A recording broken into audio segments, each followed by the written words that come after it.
ఉత్సవాలు చేయడమే కాదు, స్వామివారి ప్రసాదం కూడా లక్షలాది మంది భక్తులకు అందించాలి అని ఆలోచన.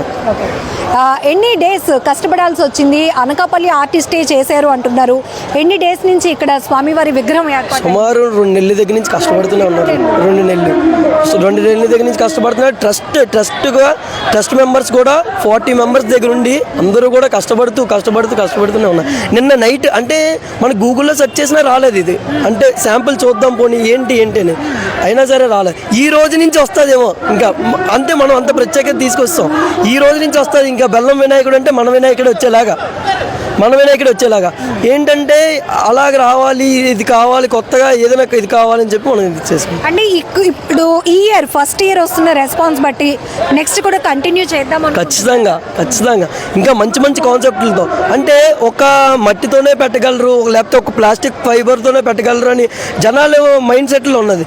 లేదు, బెల్లంతో కూడా పెట్టగలరా, ఓకే, మనం తినే ఐటెంలో ప్రతి దాంట్లో కూడా దేవుడిని పూజించవచ్చా అని మన ఆ ఆలోచన తీసుకొచ్చామండి. దానికి తోడు మీకు మన వైజాగ్ లో బెల్లం వినాయకుడు చాలా ఫేమస్.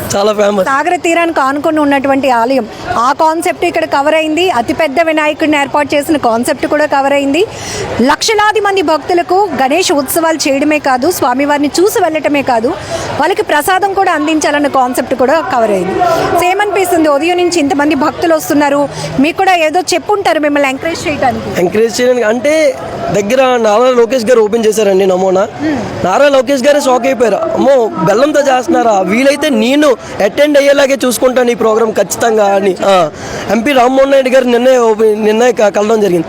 అయ్యో, ఎంత బెల్లంతో చేస్తున్నారా, మన రాష్ట్రంలో చేస్తున్నారా అని చెప్పి అంటే మేము వెళ్ళిన ప్రతి నాయకుల దగ్గరికి కూడా ఎగ్జైట్మెంట్, అంటే వాళ్ళ నోట్ల నుంచి ఎగ్జైట్మెంట్, నేనే వస్తాను అంటే మనం పిల్లడానికి వెళ్ళినా వాళ్ళ నోటి నుంచి ముందు నేనే వస్తాను, నేను ఖచ్చితంగా ప్రోగ్రామ్కి అటెండ్ అవుతాను అనేటట్టే మాట్లాడేవారు ప్రతి ఒక్కరు.